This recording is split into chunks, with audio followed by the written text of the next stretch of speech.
हरे कृष्णा। तो भाई पिछले कई दिनों से कमेंट्स के पे कमेंट्स आ रहे थे और मैसेजेस भी आ रहे थे कि आप लोग हर वीडियो में बोलते हो कि भगवत गीता पढ़ना चाहिए, भगवत गीता पढ़ना चाहिए। ठीक है, पढ़ेंगे, पर पढ़ते कैसे हैं?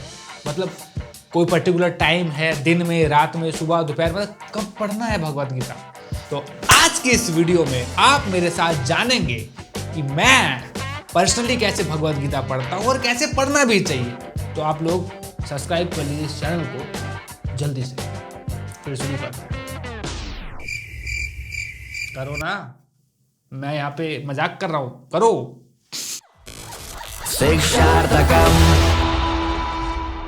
इस वीडियो को हम 3 पार्ट में करेंगे। पहला कि क्या टर्म एंड कंडीशन है भगवत गीता पढ़ने की, दूसरा कि कैसे समझना है, कैसे नोट्स बनाना है, उसके अंडरस्टैंडिंग कैसे निकालनी चाहिए, और तीसरा कि क्या खुद को सेल्फ करेक्ट कैसे करते चले कि सही डायरेक्शन पे जा रहे हैं।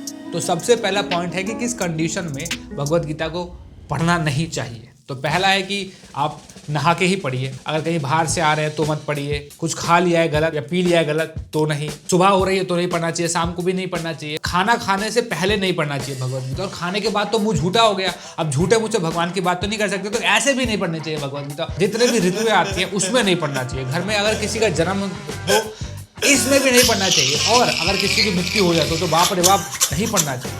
साल के कुछ 12 महीने ही होते हैं उसमें तो बिल्कुल नहीं पढ़ना चाहिए। तो ये कुछ है कंडीशन जिसमें हमें भगवत गीता नहीं पढ़ना चाहिए। अरे मुझे चक्कर आने लग गया अब। ऐसा कई लोग हैं जो इनमें से कुछ ना कुछ लॉजिक दे के कहते हैं नहीं पढ़ना चाहिए। जैसे कुछ दिन पहले मेरा एक दोस्त है, वो कहता है कि भाई हम भगवत गीता नहीं पढ़ सकते। क्यों? अरे वो 3 महीने का कुछ स्पेशल महीना चल रहा है, तो हम एज अ धार्मिक फैमिली, हमारी बहुत धार्मिक फैमिली है, तो 3 महीने हम धर्म ही प्रैक्टिस नहीं करते। हम बहुत धार्मिक हैं। क्या बोलता है, कुछ भी बोलता है। What man? Idle term and condition, या जो कंडीशन है भगवत गीता पढ़ने की, वो ये है कि इसको कभी भी पढ़ा जा सकता है। ऐसा कोई हार्ड एंड फास्ट रूल नहीं है कि इस कंडीशन में नहीं पढ़ना, उस कंडीशन में नहीं पढ़ना। जिस कंडीशन में आप हो उसमें बस ऐसे उठाइए और ऐसे ओह क्या खुशबू है, बस पढ़ लीजिए। मुश्किल है, कठिन लग रहा है, भारी है? नहीं, सिंपल है, कोई रूल नहीं है। ऑफ कोर्स कई लोग रिस्पेक्ट करते हैं भगवत गीता को, तो कहते हैं मैं सिर्फ नहा के ही पढ़ता हूँ, सुबह सुबह ही पढ़ता हूँ। तो दैट्स वो उनका प्रेम है भगवान के प्रति, गीता के प्रति, तो वो पढ़ते हैं। पर अब ये सब लॉजिक देके कि मैं नहाया नहीं हूँ, अरे मैंने पेट साफ कर लिया, अरे आज मैंने ये खा लिया, अरे आज वो महीना है तो नहीं पढ़ूंगा, ये तो गलत है ना। मतलब ऐसे सिली रीजंस देके इतना ज़्यादा सो कॉल्ड रिचुअल डेवलप करके खुद को भगवान से दूर करने के रीजंस क्यों डेवलप कर रहे हो? दूसरा है कि इतनी ईजी लैंग्वेज भी नहीं है, समझ में नहीं आती, तो कैसे समझना चाहिए, कैसे नोट्स बनाना चाहिए, उसके ऊपर बात करते हैं। तो इसमें मैं अपना एग्जांपल दूंगा, बिकॉज कई व्यक्ति कई डिफरेंट तरीके से शास्त्र पढ़ते हैं, तो मैं कैसे पढ़ता हूँ मैं उसके ऊपर बात करता हूँ। कई बार होता है सुबह जॉब होती है, कई बार नाइट में, तो शिफ्ट में हम लोग सर्विस करते रहते हैं, तो कोई पर्टिकुलर टाइम मेरा है नहीं, ना सोने का, ना जागने का, और ना ही अध्ययन करने का। तो चलिए अब समझते हैं। सपोज कीजिए भगवत गीता का पहला चैप्टर है, उसका पहला श्लोक पढ़ते हैं, तो इसको कैसे पढ़ना चाहिए? तो मैंने ये खोल लिया।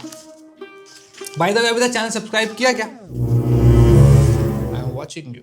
तो पहला श्लोक ये है। देखो मेरी संस्कृत बहुत अच्छी नहीं है, संस्कृत बोलता हूँ तो मेरे साथ भी इशू आता है, बिकॉज मैंने संस्कृत बहुत ज़्यादा पढ़ी नहीं है। तो जैसे इसका पहला श्लोक है, धर्म क्षेत्र कुरुक्षेत्रे संवेदा युजुस्सवा माम का पांडवे छा किम कुर्वत संजया। सीधे से मैंने पढ़ा, सिंपल। तो इसी तरह थोड़ा सा स्ट्रगल करते हुए पढ़ सकते हैं, बट बेसिकली इसका जो ट्रांसलेशन है ना, मीनिंग है, उसको ध्यान से पढ़ना। वो क्या है? उसमें ये श्लोका बताता है कि धृतराष्ट्र ने कहा कि हे संजय, धर्म भूमि कुरुक्षेत्र में युद्ध की इच्छा से एकत्रित हुए मेरे तथा पांडुओं के पुत्रों ने क्या किया। तो ये मीनिंग है। अब यूजुअली लोग बस मीनिंग पढ़ के चले जाते हैं। अब यहाँ पे हमें रुकना चाहिए, क्योंकि मैं दिन में अगर 2 श्लोका भी पढ़ रहा हूँ तो मेरा कोशिश ये होना चाहिए कि इसमें से कम 2 या 1 टीचिंग्स निकालूं और अपने लाइफ में अप्लाई करूं। तो अब इस श्लोका से जहाँ पे धृतराष्ट्र कह रहे हैं तेरे और मेरे लड़के के बीच में क्या हुआ, इससे मैं क्या सीख सकता हूँ, तो हम देखेंगे कि अगर थोड़ा सा बुद्धि पे प्रकाश लगा, जोर डाले, तो हम देखेंगे कि यहाँ पर वो कह रहे हैं तेरा मेरा कर रहे हैं। और धृतराष्ट्र कौन है? एक व्यक्ति जो पूरे दुनिया का सम्राट है। वो चाहे तो बस इच्छा ही तो करना है कि मैं नहीं चाहता युद्ध हो, बहुत हुआ तेरा मेरा। पर वो कह रहे नहीं मेरा बच्चा है ना, नेपोटिज्म कर गए। बॉलीवुड में नहीं, यहाँ पे भी हो गया नेपोटिज्म, तो दिक्कत हुई, युद्ध हुआ। तो मैं टीचिंग्स ये निकालता हूँ कि जब भी मुझे मौका मिलेगा धर्म अधर्म में, तो मैं बैठ के सोचूंगा और जो सही है उसको चुनूंगा। अदरवाइज अगर मैं भी ये करूंगा कि नहीं ये मेरा मेरा तेरा तेरा, तो लाइफ में कहीं ना कहीं मैं भी एक कुरुक्षेत्र को इनवाइट कर रहा हूँ, वहाँ पे भी युद्ध होगा और हैवाक हो जाएगी लाइफ। तो टीचिंग इस श्लोका से मैंने निकाली कि मैं तेरा मेरा नहीं करूँगा, जो सही होगा मैं उसकी ओर जाऊँगा। आप देखोगे किसी भी भगवत गीता में पढ़ोगे, जैसे कि मैं Bhagavad Gita as it is पढ़ता हूँ, और हम मोस्टली जितने भी वीडियोस बनाते हैं जिसमें भगवत गीता कोट करते हैं, या आज तक हम जितना कुछ कर पाए कहीं ना कहीं इसी भगवत गीता की वजह से हुआ है। तो इसमें क्या है, इसमें तात्पर्य भी दिया है। कोई भी श्लोका उसका मीनिंग है, उसका मीनिंग होता है, देख सकते हैं, फिर उसका तात्पर्य होता है। तात्पर्य मतलब जो हमारे आचार्याज हैं, गुरुजन हैं, उन्होंने श्लोका को कैसे समझना है उसको भी एक्सप्लेन किया और डिटेल में। तो सपोज कीजिए मैंने कोई टीचिंग्स निकाली और हो सकता है मैं गलत हूँ, तो मैं आचार्य के तात्पर्य पढ़ के अपने आप को और करेक्ट कर सकता हूँ, या ये श्लोका भगवान क्यों बोल रहे हैं, इस श्लोका से भगवान क्या बताना चाह रहे हैं, उस तात्पर्य के माध्यम से मैं समझ सकता हूँ। तो ऐसे मैं पढ़ता हूँ कि मैं कोई श्लोका पढ़ता हूँ, फिर उससे मेरे को क्या समझ में आया मैं उसको लिखता हूँ, फिर मैं इस श्लोका से मैं क्या अप्लाई करूँगा अपने जीवन में। ऐसा नहीं कि हर श्लोका से आप हमेशा ही कुछ ना कुछ निकाल पाओगे, कई बार आपको किसी श्लोका में कन्फ्यूजन आएगी कि यार ये भगवान क्या कहना चाह रहे हैं, कुछ समझ नहीं आ रहा है, ऐसा क्यों बोल रहे हैं, डाउट भी आएगा। तो उस डाउट को लिखो, हो सका है हमसे भी कंफर्म कर सकते हो, हमें टैग कर सकते हो इंस्टाग्राम पे, टेलीग्राम पे या व्हाट्सएप पे मैसेज करके पूछ सकते हो कि यहाँ पे ये ऐसे क्यों बोला, इसका आंसर दीजिए। तो हम प्रयास करेंगे वीडियो बना के इंस्टाग्राम पे रील बना के आपको टैग कर देंगे, ऐसा भी कर सकते हैं। अदरवाइज वो क्वेश्चन को लिख लीजिए और आगे भगवत गीता पढ़िए। होगा क्या आपको, बिकॉज भगवत गीता कोई ऑर्डिनरी बुक नहीं है, भगवान कृष्ण की वाणी है और लिविंग बुक है, ये एनसीईआरटी की बुक नहीं है।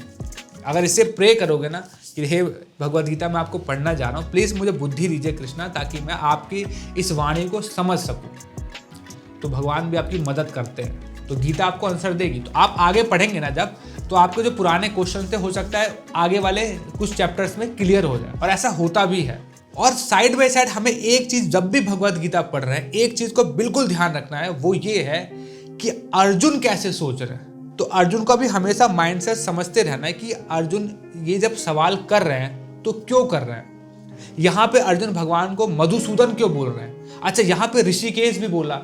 तो इस तरीके से एक तो आपने सोचने की एबिलिटी डेवलप होगी, और साइड बाय साइड आप भी समझेंगे कि अर्जुन क्या सोच रहे हैं भगवान से सवाल करते समय। और जब भगवान अर्जुन को आंसर देंगे तो आपको समझ में आएगा, अच्छा ये सोच के अर्जुन ने सवाल किया और भगवान ने जब आंसर दिया तो उस सोच को भी आंसर दिया, और आपको भगवान को समझने में आसानी होगी कि देखो भगवान कैसे आंसर देते हैं। तो जब भी भगवत गीता पढ़े तो कोशिश कीजिए कि एक तो खुद की क्या अंडरस्टैंडिंग है ये समझे, दूसरा है तात्पर्य के माध्यम से आचार्य क्या कह रहे हैं, और तीसरा कि अर्जुन ने ये सवाल क्यों पूछा या भगवान ने अर्जुन को इस तरीके से जवाब क्यों दिया। थोड़ा सा आप सोचेंगे तो आपको तात्पर्यों में आंसर मिल जाएगा आचार्यों के माध्यम से, या किसी बाहर वाले व्यक्ति से जो इसको पढ़ता हो पढ़ाता हो उससे मदद ले लीजिए। तो बहुत सिंपल है भगवत गीता पढ़ना, ऐसे बैठने का है, ऐसे उठाने का है, ऐसे घोलने का है, और अच्छा ओ ऐसे पढ़ने का है। हम लोग कई बार शास्त्रों को इतना रिस्पेक्ट दे देते हैं, इतना रिस्पेक्ट दे देते हैं कि पढ़ना ही छोड़ देते हैं कि यार क्या ही पढ़े आप, और इतना ज़्यादा कंडीशन लगा देते हैं कि देखो अरे यार पेट साफ कर लिया अब नहीं कर सकते, नाखून काट लिया अब नहीं पढ़ सकते, बाल कटवा लिया अब नहीं पढ़ सकते, चाचा मर गए अब नहीं पढ़ सकते, बच्चा हो गया अब नहीं पढ़ सकते, सावन आ गया अब नहीं पढ़ सकते। इतने रीज़न मत दो खुद को भगवान से दूर होने के। Find a good reason to come close to Krishna. ऐसे कोई रीजन मत ढूंढिए कि जिससे भगवान से दूर हो जाए आप, है ना। तो मुझे पता है आपको ये वीडियो पसंद आई होगी, आई होप। तो आप शेयर भी करेंगे, आई होप, कमेंट भी करेंगे, आई और होप, और सबसे इंपॉर्टेंट सब्सक्राइब करेंगे और करवाएंगे, आई होप। और पिछले 2 वीडियो देखे आपने, ट्रेंडिंग सॉन्ग बनाया था और एक the refugee Hindu short film बनाई थी, दोनों में बहुत मेहनत करी थी। देखोगे कब, जाइए देखिए, बहुत कुछ सीखने को मिलेगा। आप हमें फाइनेंशियली सपोर्ट कर सकते हैं, बिकॉज आपका डोनेशन जब आता है तो हम जैसे छोटे मोटे क्रिएटर्स बहुत अच्छी अच्छी शॉर्ट फिल्म, म्यूजिक वीडियो और अच्छी अच्छी वीडियोस बना पाते हैं और भगवान का मैसेज ज़्यादा से ज़्यादा लोगों को शेयर कर पाते हैं। तो please do support, do donate. Thank you so much. Hare Krishna. शिक्षार्थकम्